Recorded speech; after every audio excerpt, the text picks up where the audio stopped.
I'm Frances Callier. And I'm Angela V. Shelton. And we're Frangela. You know what you need in your life? The Final Word podcast. Yes, you do. That's right. It is the final word on all things political and pop cultural. Where we make real news real funny. Where we inspire you so you can hashtag resist. Subscribe and get a new episode of the Final Word podcast each week. It's the news we think you need to hear. That's right. We think you need to hear it. Okay? Yeah, it's what we say so. That's right. And because all we do is give, every Thursday you can listen to our hysterical podcast, Idiot of the Week. We round up the stupid because you know what? Somebody has to. Okay. All we do is give.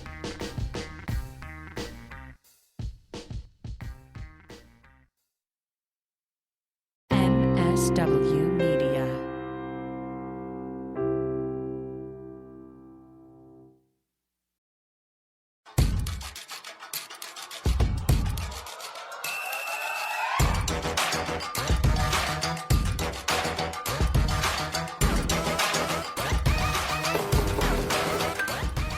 Hey Buzzkills, welcome to a super fun special edition of your Feminist Buzzkills pod. You might remember last May, right after the infamous SCOTUS leak, that David Cross and John Glazer, John Fugelsang, and some other very amazing white dude comedians asked me what they could do to support Abortion Access Front and our work. And I said, well, that's easy. Do a stand-up set for free and donate some of that sweet, sweet privilege to raise some cash to help the cause. We'll call it Roe v. Wade.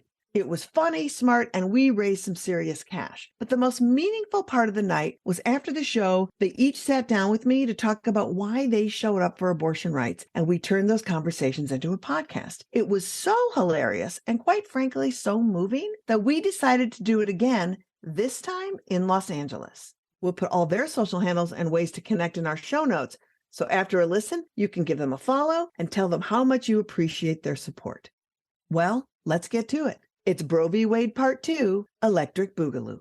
Now, I wasn't going to just let a bunch of dudes guide themselves on this journey, so we asked one of the funniest women we know to host that comedy show, and I can't think of a better way to ground us and kick off this episode than that person who navigated so many dudes doing stand-up for abortion. She's toured with AAF from Seattle to Jackson, Mississippi, and everywhere in between. You know her from NPR's Wait, Wait, Don't Tell Me, her comedy special, Helen Hong, and her podcast, Go Fact Yourself. Please welcome my very first guest, Helen Hong.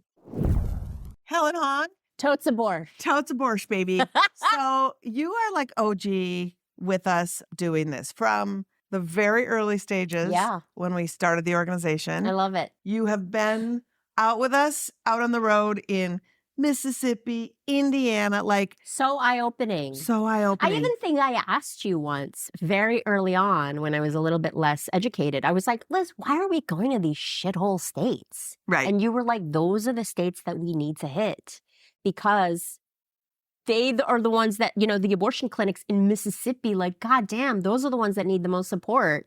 And going there, I realized like, damn, she's right. Like it's the, like, talk about a blue dot in a red state. Like, the abortion clinic is the tiniest, tiniest, bluest dot of the reddest shit show everywhere around it. And you're right. You meet the activists in, like, Little Rock and Jackson, Mississippi. Louisville. And you do a comedy show. And it's sold out and it's packed.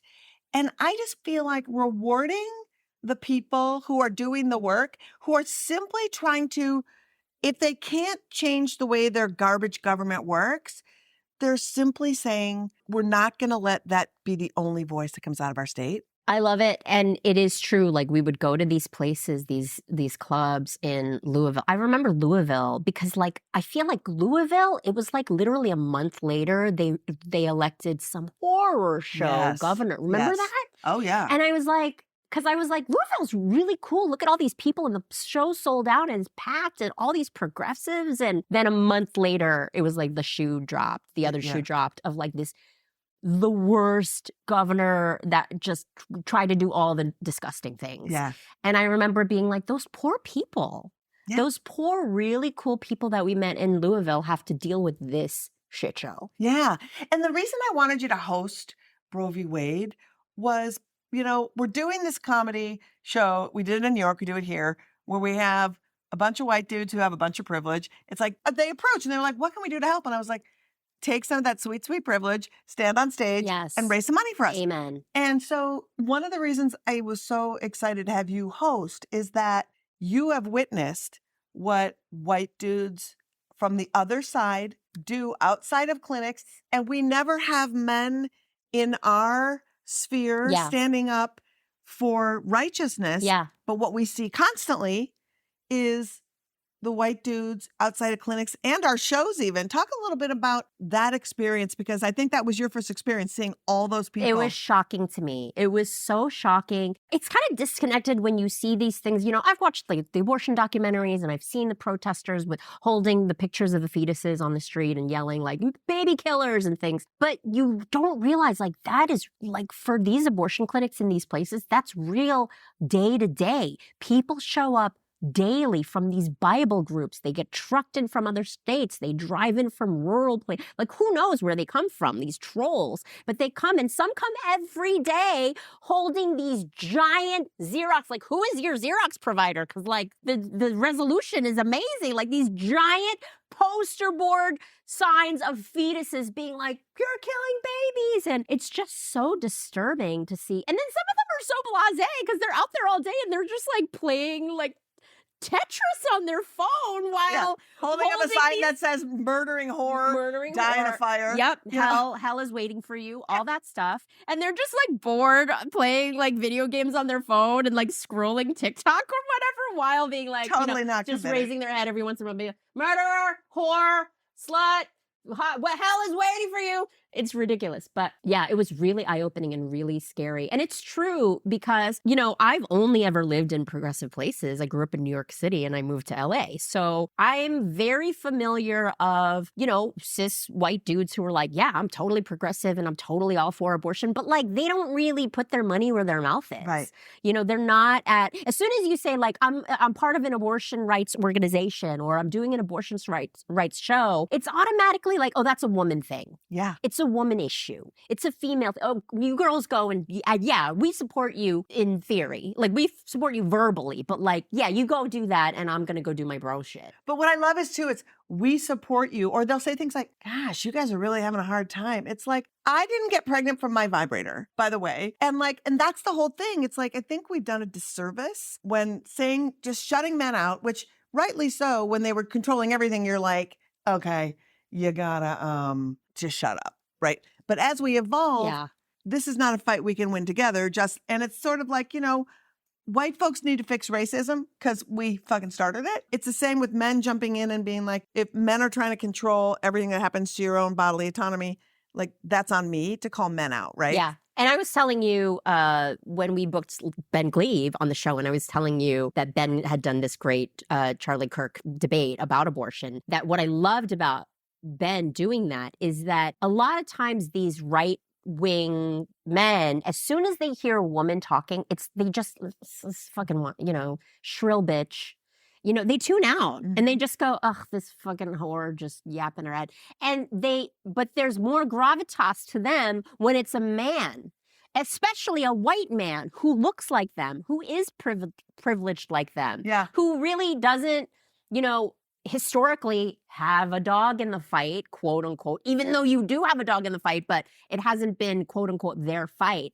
Those are the men that need to step up. And when they step up, these right-wingsters kind of give them more respect and more gravitas and go, oh, this is a dude that looks like me, and he's saying the same thing as this shrill bitches are saying. Yeah. Well, and I can't wait because Ben's coming up on the podcast, and we're going to talk to him about that Charlie Kirk interview and also play a clip from it, because the one thing I loved about what Ben did on the pod that I'm going to talk about is he just kept deferring to, why are you invested in this? Because it's creepy. So I'm so glad that you tonight guided these dudes in such a great way. And I'm so glad to have you on Team Abobo because you're the best. Thank you so much. Thanks, and Helen.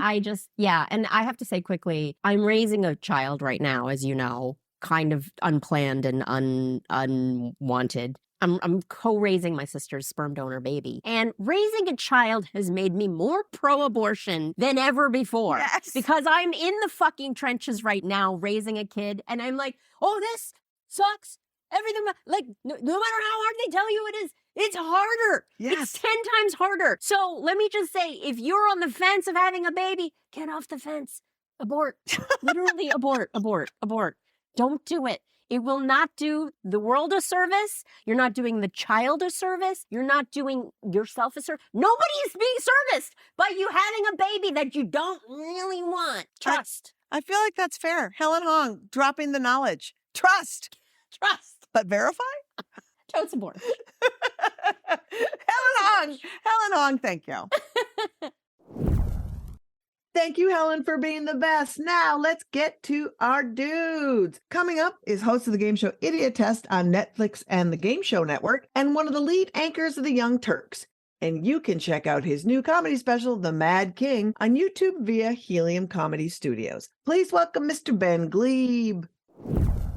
Ben Gleib, you are my hero for many reasons. You're hilarious, you're smart, but also I can't talk to you on this podcast without talking to you about Charlie Kirk. For God's sakes, for those of you that don't know, Ben graced Charlie Kirk in having an hour-and-a-half long debate about abortion. Yeah. And you came with all the receipts, and I was watching it being like, every time he drops some fucking bullshit embryologists say, which I still don't know what an embryologist does except study when a sperm and an egg hit and you use them in fertility. That science is settled. That science is also, they're not doctors, Mm-hmm. but you were on it with Charlie Kirk. So how did that happen? So Charlie Kirk, I kind of famously reached out to Congressman Swalwell about doing his new debate show on Talking Point USA, whatever Charlie's bullshit thing is. And he said no, and he blasted his invite publicly and said, I won't go debate an insurrectionist. And then he reached out to my DMs and he asked if I would go do it. And I said, yes, I will do it because I want to go debate an insurrectionist and beat him and humiliate him on his own show and get him to walk off of his own stage and storm off at the end when calling him out for being an insurrectionist, which was the only non-abortion related part of the debate. Yes. So I was happy to go do that. And I studied pretty hard for a few weeks leading up to it. I was, meeting with NARAL and being advised informally by Planned Parenthood and had all kinds of very informed, smart friends giving me facts to study and articles to read. And I came in there as prepared as I could. You were really good. And for those of you that didn't see it, we will throw that in the show notes. But the dolphin situation. Dolphin fetus. Was so good. Explain about the dolphin fetus and what made you think to do that. I actually saw a meme that was similar to that. And I thought, imagine how amazing it would be if that could happen live to the face of one of these people. Because these memes are always so great, but you always wonder how many of these things get stuck in the echo chamber and don't actually get presented to the face of the people that are dispelling all this disinformation and are pretending like they care about women and women's rights when they clearly are doing it just for power and control and money. So I wanted to just show the ignorance and show how absurd the person was. And I thought if that meme came to life in his face and I was able to prove to him that he doesn't know what he's talking about, doesn't even know what a human fetus looks like, that it might make a point pretty good. And the internet agreed. It went pretty viral. I mean, the comments, even of his fans, were like, oh man, this is bad. Like, oh man. So basically what happened was Ben held up a fetus of a dolphin and said, do you think this should... Do you truly in your heart of hearts believe this is a human being? And he goes, without a doubt. And I even gave him out. I go, without a doubt? He goes, yes. I go, this is a dolphin fetus, Charlie. Oh my God, it was so good. So through the experience... And I didn't let him go. I'm like, you often going. confuse humans with dolphins. You go to SeaWorld and you're like, there's a human baby in that aquarium. That baby's got a blowhole. Exactly. Charlie's the only human with a blowhole. I mean... Well, one of a handful.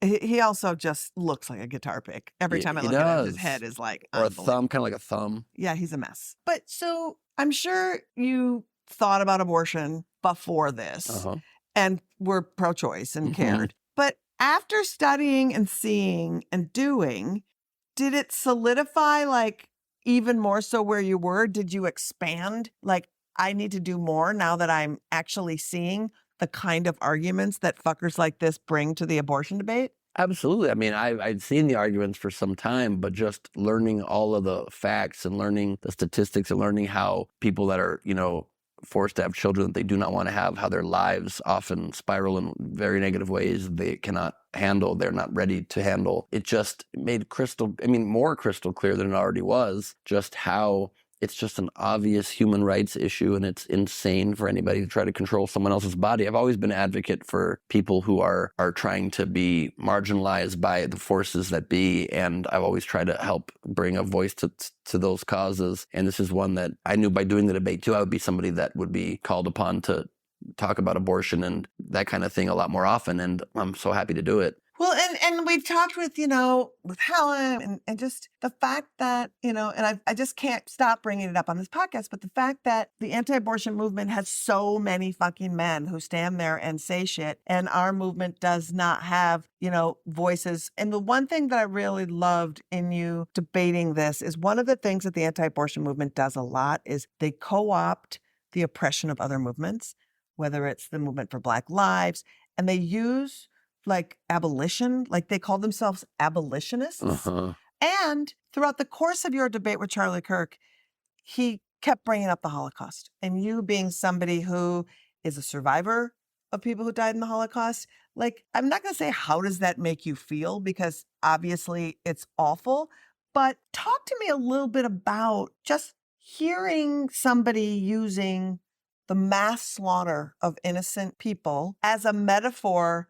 for their own goals of misogyny and patriarchy. I mean, that was a part of the debate that I almost lost my cool.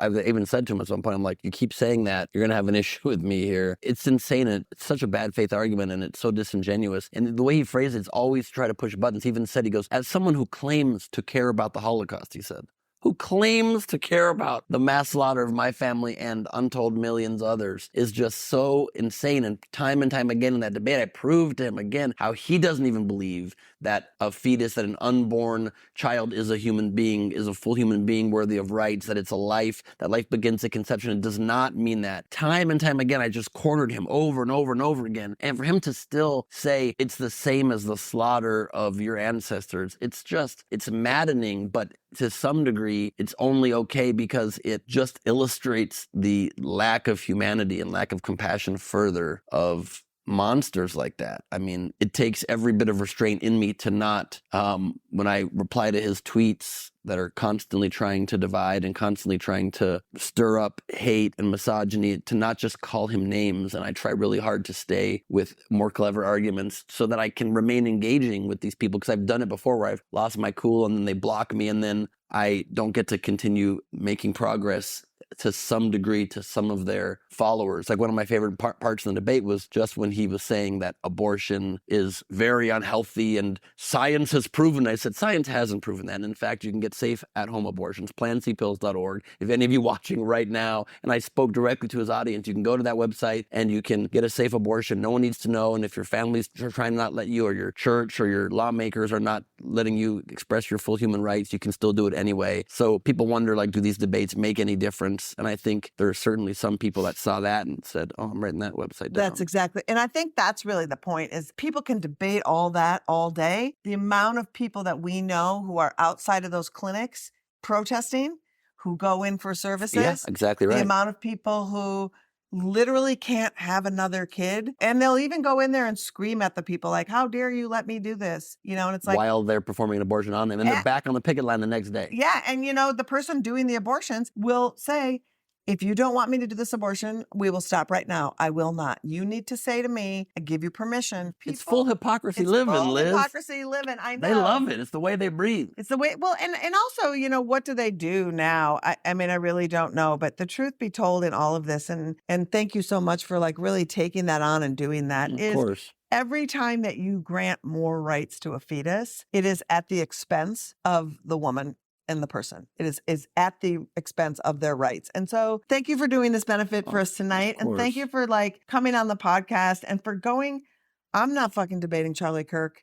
So I'm thrilled and delighted that you are, because Charlie Kirk, I don't know if he would dare debate me. Like, I don't know that he would want to. Yeah, he might have thought that he was going to get an easy one over on me. Yeah. He didn't know that I would come swinging, and he probably wouldn't debate you. But, whenever somebody's opinion is that an unborn fetus should have more rights than an adult human being that's half of the population, it's an untenable argument. It's an insane argument. You're a crazy person. Yeah. Your argument is discounted, but it has to be said to their audience. Yes. Otherwise, you're not changing minds. And so I always try whenever I can to go into the belly of the beast and make those points. So, and also, I just feel feel like deciding that you can bargain away someone's rights and that you have the right to do that, like never trust that person.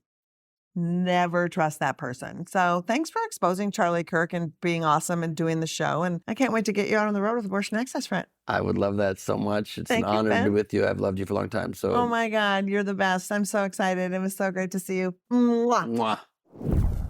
Plopping his ass down next is a dude who is funny, smart, and high on, well, in this case, being a righteous voice for abortion access. You know him from his awesome podcast, Doug Loves Movies and The Wide World of Doug's.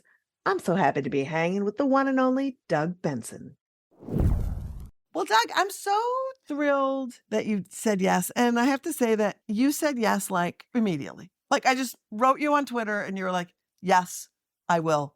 Thank you very much. I mean, if I was out of town or something, if the date didn't work out, you might have gotten a no. But if I'm here and available, why not? I love it. You say why not, and like we've had really good fortune with the people we asked. All said yes, but you'd be surprised. There's dudes who we actually like who are like, I don't know. It's like, I think my audience would really bum out if I did it. And I'm like, offend my audience. That seems weird. Who's your audience? Yeah. No, I mean, it is tricky for some people because some people do want to have the more conservative crowd, buying tickets still, And so, it's easy to lose people over politics when you're a comedian. And the politics are so divisive right now that they're making decisions based on that, which is a shame because you should be able to just do what you want to do and not worry about it. But it's funny. I gave you an immediate yes, and then I rolled my eyes. I was bummed when I heard out it was a lineup of all dudes. Are we all white? Yes. I think it's all white dudes. Yes. Yeah. I've been fighting that, with every show I go to, especially here in Los Angeles, where the lineup is just still all men all the time. Yeah. And I'm like, I know I am one. I'm hurting my own business here, but I'm tired of being on shows with just all men, knowing that there's so many other people out there that, need the opportunity. Yep. Well, we did it on purpose because we were like, it's funny. It's funny. And it's also, you are going to maybe get some, bros in the audience that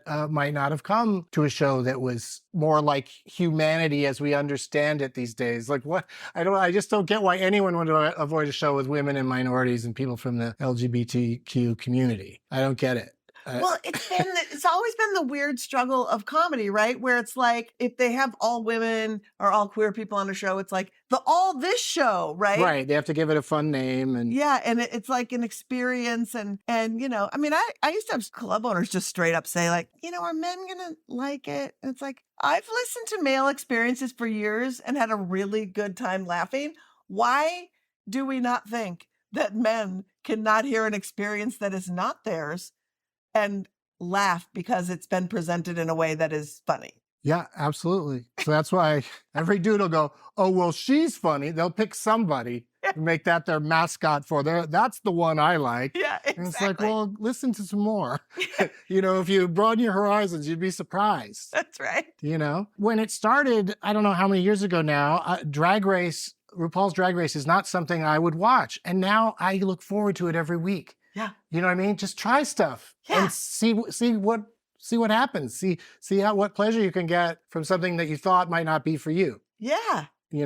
Exactly. Because then that's just one more thing that is for you that opens up your horizons. It's super bizarre how it doesn't play out. And, when you started comedy, did you always operate from that place of freedom and feeling like I'm going to do what I totally think is great and bring people along? Or did you second guess trying to cast a wide net and then eventually got to where you were at? I think you accidentally cast a wide net when you're starting out because as when you're hosting or the feature act, like before you get to headliner, you're just saying the jokes that are making the audiences laugh consistently. And so you have to make everybody laugh that comes in to see whoever the headliner is that you're working with. So I think you just get used to just kind of appealing to everybody. I mean, these days, it just seems if you go real hard in one direction, there's like money and potential success there. But it also just seems so phony to me that I just have to stick with my own thing. And the politics that I do bring up on stage, I try to make it funny enough that if there are people that disagree with me, I don't know why they'd be at one of my shows. But if they do disagree, they can, still maybe laugh. Yeah. But so you are very open about all your shit. You put it out there. What would you say, especially with this issue? It's sort of the running theme of why we did it with all these guys is what you brought up. Does it open it up to some bros who might not have come to a show and they hear some shit? And the other side has a lot of men doing a lot of oppression publicly all the time. Right. And so having people like you stand up and say, yeah, like it's worth it for me to show this face.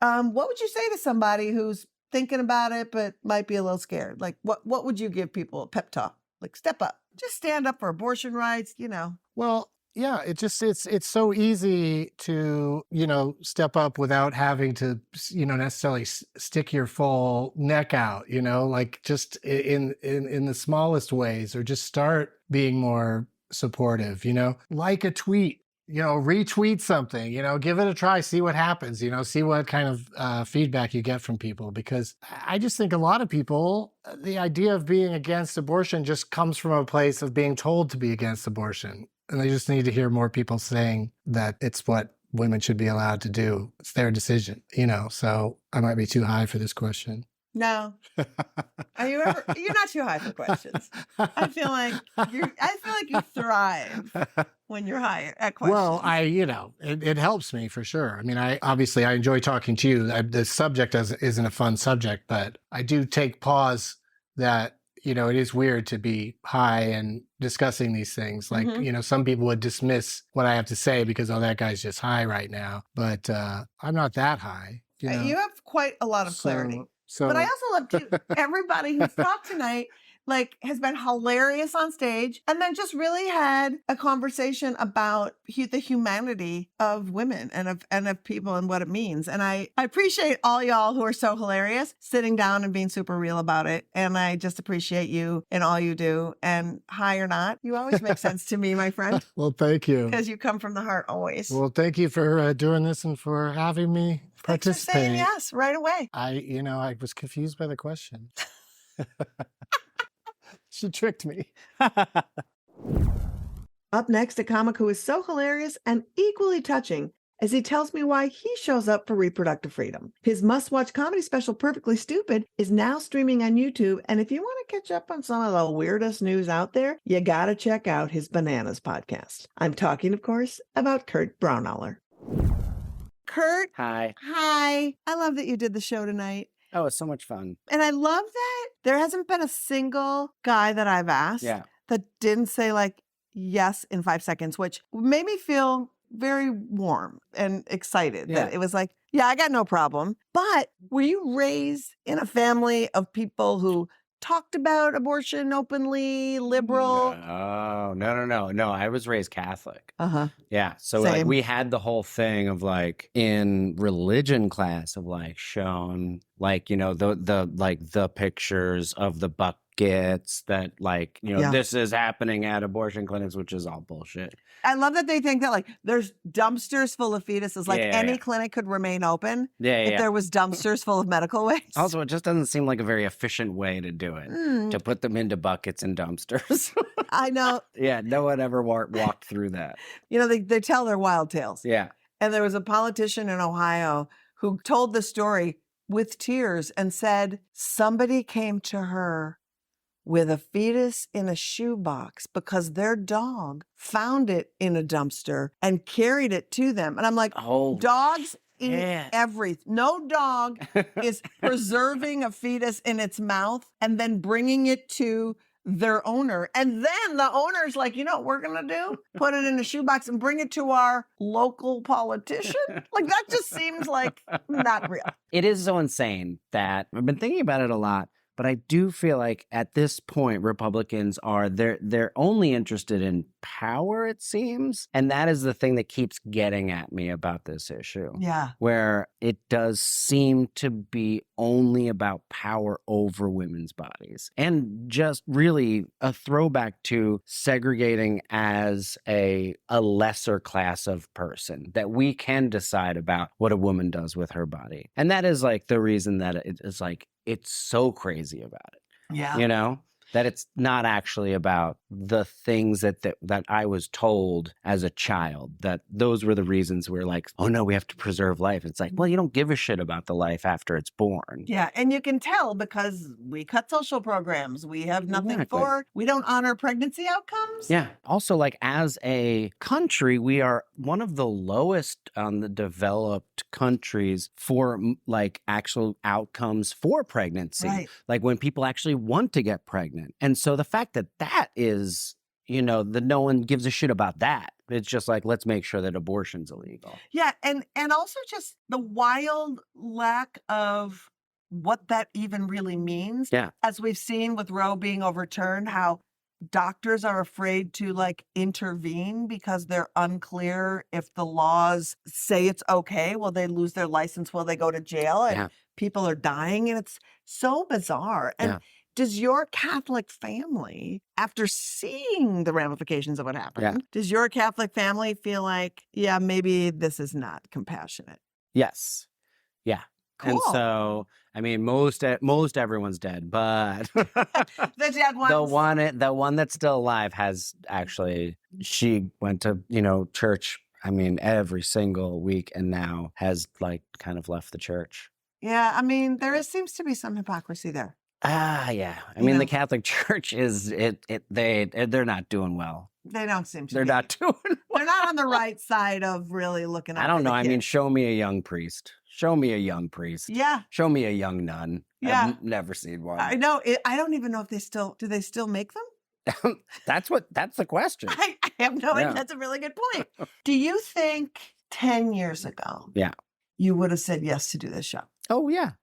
Totally. Also, 10 years ago, I could not have imagined that we would be in the state of affairs that we are. Right. I think I did do one 10 years ago. It was for NARAL. Yeah. In San Francisco. Oh, amazing. Yeah. So you've been on the abortion train for a while. Yeah. I love that. I love that you have been. Yeah. It was nice that like my politics kind of like evolved from when I was 20, where I just screamed fuck a lot, to kind of like being a little more advanced. So you have a little bit more nuance in your fuck? Yeah. And interestingly, we are in the what the fuck times. And now you've actually... I've come full circle. I think it's great. For the guys out there who, like, think this is bullshit, think that what we're living in is a terrible world and it's bad, but aren't that vocal? Yeah. Like, what would you say to them about, like, why cis white dudes need to stand up and stand with women? Because there's just so many of us. Fair. Yeah. There's just we have to, like, for it to change, people who look like me, like dads from the Midwest, need to talk about it. Yeah. Because a lot of dads from the Midwest outside of clinics shaming people. Yeah. Going in and having abortion. Look at this face. Yeah. This looks like a dude who's outside of a clinic. It's true. Are you outside of a clinic? What? But I high five everybody. Okay. So you're on both sides. You know, Liz, I'm here. I also do there. I'm on both sides of the aisle. I'm trying to unify. You know, I think you're great, but that's slightly misguided. I'm just going to say. I think that is awesome. And I want to say, where'd you grow up? Jersey. In Jersey. Yeah. So you're fine. Catholic Jersey. Yeah. You're doing good. I want to say thank you so much just for doing this, doing that, the good words, because I think it's true. Guys that look like you need to be standing up. So it looks like we are actually not just a bunch of harpies who want to kill babies. Exactly. So thanks for joining the harpy adjacent movement. I'm ready to do it any other time. All right. Okay, you're on. You right. said it. You're in. Kurt, thank you so much. Thank you. You're the best. I have a long history with our next guest because we worked together on the Jon Stewart Show way back when we were young and we both had full bushes. You may know him from his comedy special and tour, Posehn IG, or from his cameo as speeder pilot in the first episode of The Mandalorian. I just know him as an awesome dude who is funny and cares about the full autonomy of people who need abortions. Please welcome my friend, Brian Posehn. Hi, Brian. Hello. I'm so excited that you were doing the show. You and I have a little bit of a history. Yes. We worked together on the Jon Stewart show when it was syndicated years ago. Good times. Great oldies. The 1990s. I know, the Yeah. 1990s. And that was before The Daily Show. You and I got into this business because of George Carlin. I feel like Carlin was your inspiration. Carlin and Steve Martin were the first two people I wanted to be. Yeah. And would, recite their material. Yeah. And Carlin had the best abortion material of any comedian ever and had the unmitigated balls 20 some years ago to do it at Carnegie Hall and on a special. Yeah, big inspiration. Big inspiration. I know. So I ask everybody, we've done the show in Brooklyn, doing it here. You don't make a lot of friends coming out and being in support, especially of an organization called Abortion Access Front. Right. But here you were. Pretty right out there. Saying yes. Why did you say yes? Because I've already made enough friends. You're a friend. You asked me. I'm here. Yeah, and it's a huge cause for me. It always has been. I've had to make that choice, unfortunately, or been involved in that choice, unfortunately, and so it's always been important since the 1990s for me. Well, and I think I love that you realize it can change your life forever, and I think a lot of people center, and rightly so, the person who's pregnant, if that's a woman or whatever, in that, but knowing that it profoundly affected how you got to be in the world is pretty huge that you're honoring it going forward. Yeah, and well, I think I was sent the invite because didn't the date on this move? Mm-hmm. I think it was a thing before our justices or whatever they're called, those people. Yeah, the appointed monsters. Yeah, before that. But I already knew it's been an issue. It's been scary before they pulled that trigger.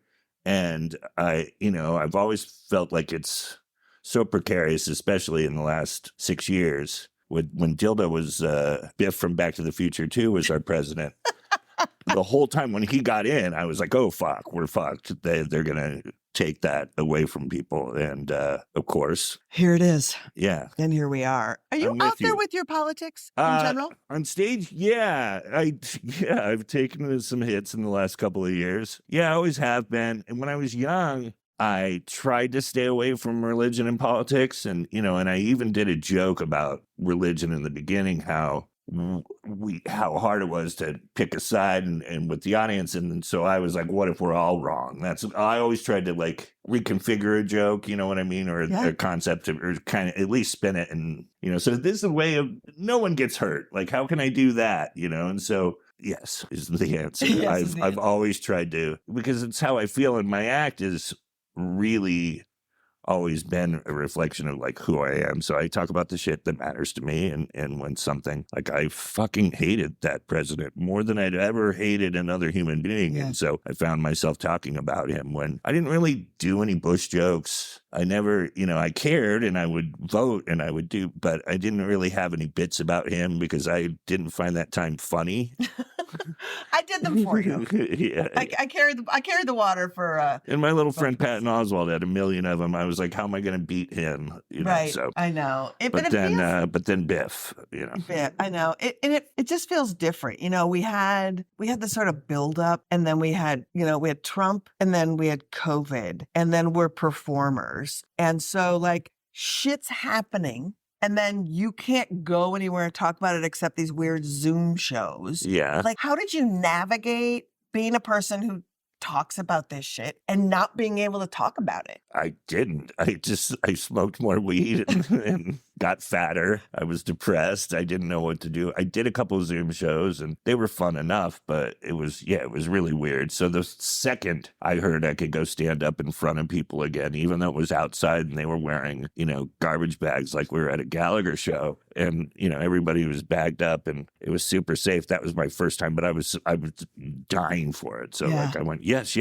And I'm a Valley guy, so I rarely leave, but COVID made me want to leave the house finally because I've been sitting in there for 2 years. So. I think that's good. Thanks so much for being so Of course. awesome. And what would you say to your fellow dudes who haven't been speaking up? Because we need everybody going on. Well, yeah. I mean, my friends that are pro-choice but aren't, being vocal about it, we're going to come looking for you. I like I know it. who you are. I like it. I like that we have the bounty hunting from the other side. We're coming for you. And like then the that. other ones, I'm never going to convince you, so fuck off. Yeah, fuck off. But I do like that Brian Posehn, Bounty Hunter, is going to be the new show that I'm going to write for you. I'm a big fella. I can Bounty barely Hunter. fit in this chair. Look at me. I'm menacing. You know what you are? You're not menacing. You might think you are. You're not fooling anybody. I know. Thank you, my dear. I'm so love glad you. you're here. Love Thanks. you too. Yeah. What a solid bunch of men I have talked to so far. And that is an understatement when it comes to my next guest. You know him from the Office Hours podcast on Cinema, streaming its 13th season on the High Network, and for his tireless activism for abortion rights and so many other amazing causes. It's Tim from Tim and Eric, the one and only Tim Heidecker. Tim, Hello. how are you? I'm terrific. I'm thrilled to see you on this very cold night in Los Angeles. I'm always so honored and humbled when people say yes, putting your name and putting yourself out, but you seem to do it anyway. And so why is it that you're like, I just don't care about the backlash? Oh, well, that's a good question. I don't care about the backlash. I mean, I just have always operated that way. If I didn't, probably wouldn't do anything. From the beginning, Eric and I would make stuff, and we thought it was funny. We thought it was cool. And right away, you just get people saying, die. It's true. This is the worst thing ever. And so you just have to build up resilience and tolerance for that and not listen to it. But, it's a great cause that you're doing. And I'm not digging ditches here. I'm getting up and telling jokes. So you're not asking that much of me. There is a ditch digging portion. Okay, Did no one tell let's you? do it. I think I might prefer that. Yeah, we're going to be building a clinic. And Underground? Yeah, and you're all digging it. Okay. So the miner's hat comes after this. So you have a wide range in how you do comedy. Yeah. I believe that humor has value in social change. I do. There's people who say, does it really? Yeah. But I believe it does. Do you find, or do you think that it does, or do you think it's all a lie? I think it's absolutely, anything that gets people thinking outside their normal day-to-day thoughts generally can help. I mean, I do a lot of satire, and I do a lot of dark stuff. A lot of my stuff gets very dark. We talk about death and disappointment and failure and all this stuff. And I think it helps. It's cathartic to, for other people, I think from what they've told me, to kind of let, experience our work and feel some connection to those feelings, even though they could be absurd or they could be ridiculous or very inappropriate. I think it's helpful for them to just go like, oh, I know this is ridiculous, but I feel this way sometimes too. But I think that's why I was like so excited that you wanted to do it, is because some of the best humor is you survive dark shit by gallows humor. Yeah, let's talk about it, and not be scared to talk about it and play with it. Play with the dark stuff, because it can get very dark. We're all going to die, hopefully pleasantly, but most likely it'll be something horrible that happens. I'll even one up you. We're all dying right now. Yeah. It's we're in a just state once you're of born, death. it's like buying a new car and driving it off the lot. Yeah. The second you do, you just start depreciating. Yeah. So the second you come out, this is really not good, Liz.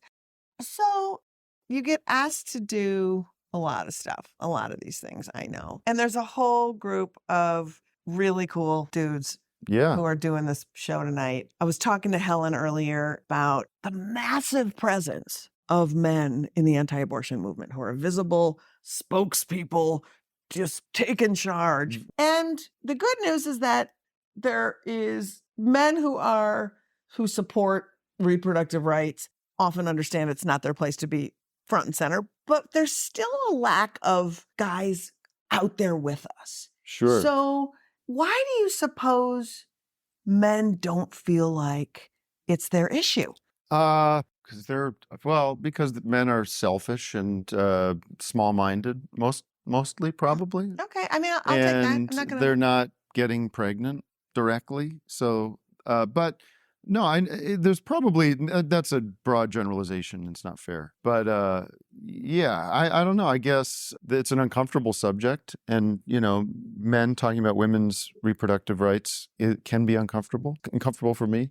Just like a Catholic boy from Pennsylvania talking about sex in general is very uncomfortable. I was raised Catholic and I was bussed into DC for the Right to Life marches and everything. So, the odds are I should be on the other side of this. I should be a very different person. But I think I was around a lot of cool theater people and film people and music people growing up that kind of, indoctrinated me into more progressive mindset. So I think just people have to be like open to listening to other people and change and not be recalcitrant in their, the ideologies of how they grew up and that kind of stuff. So yeah, I mean, just try to be helpful and listen to women. I like it. What do you say to folks, especially guys, who need a little encouragement to join the fight? What would you say to them? Like, don't be afraid. There's a great group of people that will have your back, and get involved. And, anything you can do to support is going to make you feel good, and it's going to help out other people. awesome. And lastly, we did a video with Kamau Bell for around Father's Day, and we were trying to concept it out. And the concept was figuring out how much Kamau has spent on birth control in his adulthood versus how much his wife has spent.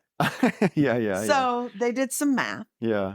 And his wife spent about $10,000 to the course of her life. Okay. Kamau spent a little over $200, mostly on condoms. Right. What would you say you possibly have spent on birth control In my life?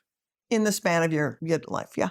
Yeah, not much. $40. Okay. Yeah. $40. Yeah. So I feel like knowing you've spent $40 and that you're on stage tonight, I feel like you're doing what's right. You're doing the right thing. I appreciate You it. have I'm going to try to benefited. double that number in the next 4 years. How Oh about my that? God, that's exciting for I you. don't know what that means. I feel like you're really gonna Yeah. just go out with some post-COVID. I'm going to buy some condoms and throw them away. Wow, just to say you've Just- spent yeah, more. yeah, Now that yeah. I've had you think about that, you're like, God, I just got to get that Yeah. number up just to say it. Yeah. I appreciate it. And I appreciate you being on the show tonight, Of Tim. I course. appreciate you being on the podcast. Yeah. Happy to be here. Thank Thanks you so for having much. me. And finally, closing out this incredible episode is a man who has been one of my best friends in comedy for the decades I've been doing it. We were roommates. We've been together through our earliest comedy successes and some of our most monumental comedy failures. You know him from Parks and Rec, The Simpsons, and his podcast, The Dana Gould Hour. Love him like a brother. Please welcome one of the funniest stand-ups of all time, the one and only Dana Gould. Dana Gould, of all of the people doing the show, I've known you the longest. We have been housemates. We are dear friends. For two people that were never a comedy team, had the quintessential comedy team 8x10. Oh, we did. That I still have. I do too. Yeah, we are back to back, arms linked, looking. And who took that photo? Was it Dan Corrigan in Minnesota? Yeah, it was. It was in Minnesota. It was in Minnesota. So it was Mhm. Dan Corrigan, who is also the preeminent Prince photographer now. Like the fun. I that see we the have- natural progression. Yeah, that we have that person photographing us is It's like really funny. very and she hilarious. did he took your 8x10 that I had from that. Yes. In a crazy That I still paisley have. shirt that Yeah. might be yours. It is mine. It was mine. In fact, I found a full length of that, and I'm in a buttoned up paisley 60s shirt and peg leg pants, and I look like one of the Davies brothers Yeah. from the Kinks. It was a very Yeah. crazy Or a, British invasion. or a stray bangle. Or a stray bangle, just something. Yeah, we were very much, We made the most of 1986. we really did.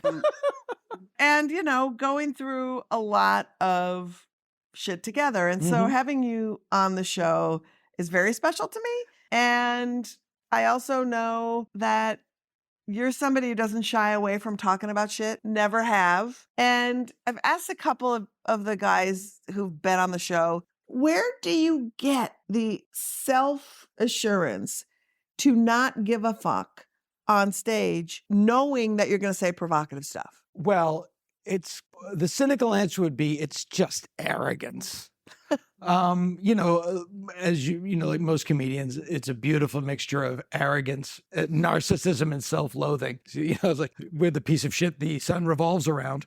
But it's also, I know for myself, when I was a kid, now I wanted to be a comedian since I was about 13, 14 years old. And I idolized George Carlin the way young musicians idolize the Beatles or Dylan or whoever they choose. And, I tried to do what he did when I was 18 and no one cared because I was 18. And then I kind of developed my own style. But now I'm an adult, I'm a parent, I have kids, and I have enough of a career that I don't expect everyone to like me or to agree with me. But if you say it the right way, you don't have to alienate them. It's just like, if you don't agree with me, fuck you, But there's a way to present that to people that you don't alienate them, Even now? Do you feel like even now? Yeah, even now. I'll give you an example. This is like inside baseball comedy nonsense, but I'll tell you an example. I have a bit about people who hoard guns and how I don't, whatever. But to start the bit off, I go, now before I get into this, just so you know, I own a gun. I'm not talking about people that own a gun. And then I have a joke, which is like, I live in a big, scary city, and I'm afraid the day might come when I have to kill my family or some people at work. And the fact is, I don't own a gun. But the fact that I say that gives gun owners what they would call a window of permission to laugh at the bit. Oh, yeah, I have a gun, but I'm not like those crazy people. Right. If you want to convince somebody of something, the way to do that is, well, you're certainly right about this. And then you give them something and then you make your point. Or say like, and I know we don't agree on this, but this is how I think. And I have a friend who's a political consultant, a Republican political consultant, who basically, as he said, he's been excommunicated from the Republican Party because he failed to renounce algebra.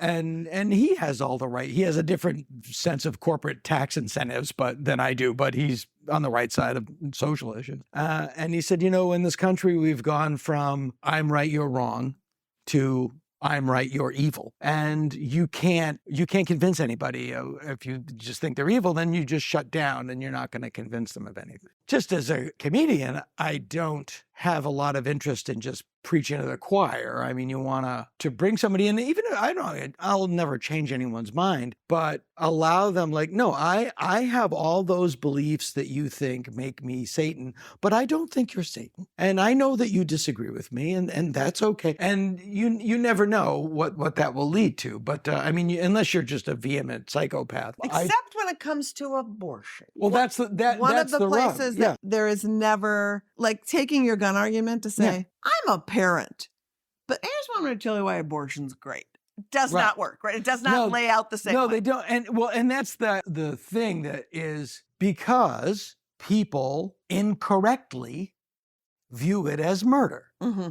They don't give a fuck about that child once it clears the uterus. Mm-mm. And there's no intellectual consistency, just to look at it from that point of view. If you are against abortion and you are dead set against guns in school and you argue strenuously for postnatal care and stuff, I'll listen to your point. I might not agree with you, but at least you're consistent. Yeah. But you can't tell me that, what it is fetuses are a great political action group. Yeah, you don't have to defend them. You don't have to take care of them. They don't want anything. Yep. And the minute that baby clears the labia, it's got needs, and it's just part of the problem. Right. That's exactly right. It's a welfare statistic. And I also think, too, the thing about abortion that's sort of fascinating is... And the Catholic Church has only been against abortion for a couple hundred years. Yeah. Yeah. It wasn't always a thing. Yeah. The whole priest can't get married thing was also introduced because the church wanted the inheritance. Yeah. So it is the world's greatest real estate scam. It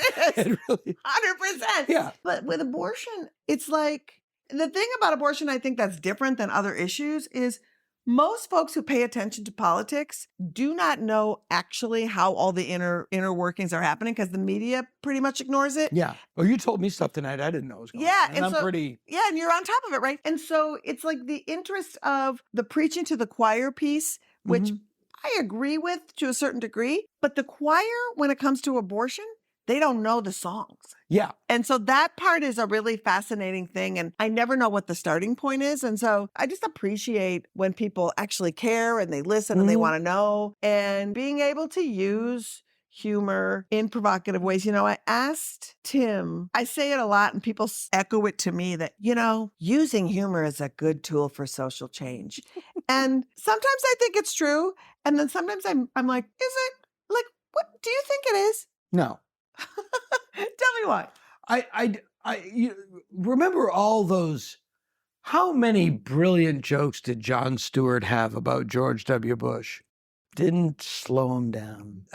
I think what humor can do is it can illuminate issues to people, and it could maybe allow people to see a side of an issue that they don't really believe in. I know a lot to revisit, like I think George Carlin's bit about abortion from It's the greatest. back in town. Yeah, it's like, etch that in granite. It's done. Nobody can do that again as brilliantly as he did. And I know people that consider themselves, right to lifers that have heard that, and maybe they'll never address their hypocrisy about it. Maybe a couple will, but they hear what he's saying and they know that it's true. Right.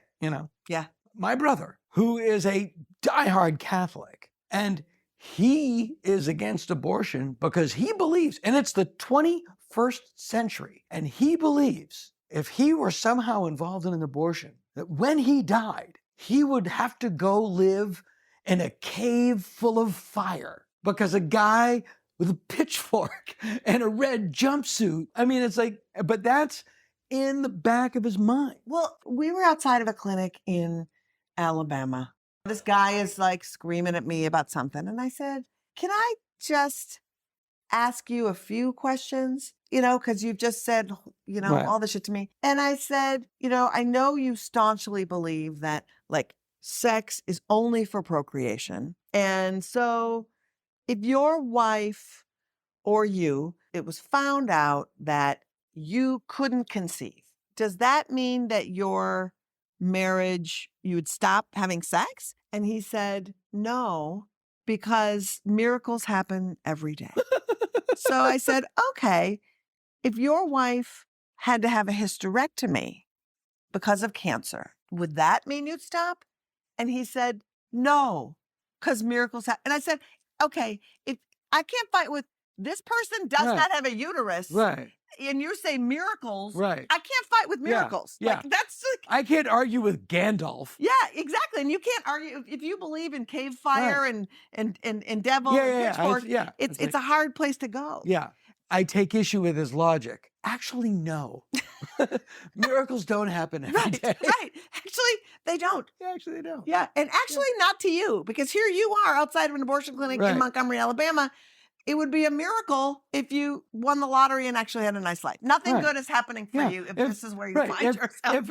If God wants one of these children to be Yeah. on the planet, the abortion won't matter. Right. Miracles happen every day. Every day. So I have to say, I've known you since you were 18. I met you the I first time know. I ever traveled to Boston. You were hosting an open mic. You've been a feminist since I've known you. Said it out loud. And you have daughters. I do. So no, I am no longer a feminist. So you're no longer a feminist. But like, how do you feel about this world that they're in now? I will say this, their mom, my first wife, is an incredibly strong, forceful role model for them. Strong, powerful woman. And we've raised them to, they don't take shit and they know who they are. And this, is the world getting better or worse? I think it's on it depends on what you're looking at. Mm-hmm. The fact is we don't have a choice. They're here. Mm-hmm. And you just have to fight to make the world as better for them as possible. And what's frustrating is there's no end to the fight. Like people thought, like the anti-abortion people, when Roe v. Wade was overturned, that the fight's over now. But no, there's no end to the fight. In fact, that was the starting line. Yeah, that's the starting line. And standing up for what you believe in against the odds or against the law or against whatever, is the victory, is its own reward. You are lending your voice to the opposition and you are fighting for what you believe in. That never stops. You have to fight for democracy every day. And that's just the ticket. That's just the fare that you have to pay. I think that that's so right. And I think it's a good way to go out, because the truth is you get the world you fight for. And if you're not Well fighting, put. Yeah, well put. and if you're not fighting, then you're going to end up with whoever the soldiers are, they're going to win the battle. Yeah. And I think when it comes to abortion, I think so much of what we do is people don't know who they're fighting. Yeah. And so how do we even go to battle if we don't know the enemies? Because so often people will just point to Fox News and they'll be like, see what Fox is doing? And it's like, Fox News is what old people watch. It's Ben Shapiro. Yeah. It's Charlie Kirk. It's everywhere. It's everywhere. It's these young guys Yeah. who are influencing this new crop of people. Yeah, there's always this lazy belief that, well, the Republicans are going to be gone soon because they're all old. No. They're breeding like rabbits. They're breeding like rabbits. They bring them in, that's a lazy argument. And why did Roe v. Wade overturn? Because they wanted it overturned. Mm-hmm. And they were willing to put their back into it and wait 5 fucking decades. Yes. If Every day. If you want your rights, you better fight just as hard, just as long, just as passionately. Yeah. And that's what we're trying to do. And to have you be part of this is so great. I love you so much. I love you so too, much buddy. Tonight. Oh my God. Thank you, Dana. And thank you to Helen and all of the amazing guys who made Roe v. Wade 2 Electric Boogaloo a possibility. And thank you so much for listening. If you liked what you heard, you want to learn more about what's happening in the world of reproductive health, rights, and justice, support our pod. Listen, subscribe. Take a minute to write a review and give us 5 stars. With your help, we can get more people to learn about this assault on abortion access. You can follow us on all the socials at Abortion Front to keep up with all the latest reproductive rights news. And looking for where you might fit in to do some abortion activism? Check out our 5-part activist training series, Operation Save Abortion, at OperationSaveAbortion.com. The series is available in pod and video form. And also you can check out the activist calendar, which is chock full of local and national actions and educational opportunities. And if you want to go deeper and look for some real action, like be part of the solution action, this year, there's going to be an amendment relating to abortion on the Ohio ballot, and the campaign is picking up steam. They need help getting signatures to get on the ballot. So if you live in Ohio, go to OperationSaveAbortion.com and see all the ways you can help get those signatures on the ballot. And if you're just stepping in, check us out next week. We have incredible guests. Anti-racism trainer, gender educator, and tireless fighter for the women of Iran, Banafsheh Manandinejad. And comedian and actor Marcela Arguello, whose comedy special Grow Up, Bitch is out now on HBO Max. Love us more? Want to help even more? Join our Patreon. You'll support great content and get cool FBK merch. You'll also be supporting our activism at Abortion Access Front. All you need to do is pledge at patreon.com/feministbuzzkills. FBK Live is edited by Remy DeTournay and is produced by Abortion Access Front. And finally, we leave you with Charlie Kirk showing his whole ass in front of the aforementioned Ben Gleib. Truly, in your heart of hearts, truly believe that this is a human being. This, without a doubt. without a doubt, Yes. this is a dolphin fetus. So let me. Without a doubt, a dolphin fetus is a human being. This is a human fetus. Look how similar they look, but quite different. Dolphin. You just confirmed that a dolphin, in life, do you confuse dolphins for human babies often? Feminist Buzzkills, the podcast from Abortion Access Front. New episodes drop Friday. When BS is poppin', we pop off. And if you want to support our podcast and all the work of Abortion Access Front, like, subscribe, and join our Patreon at patreon.com/feministbuzzkills.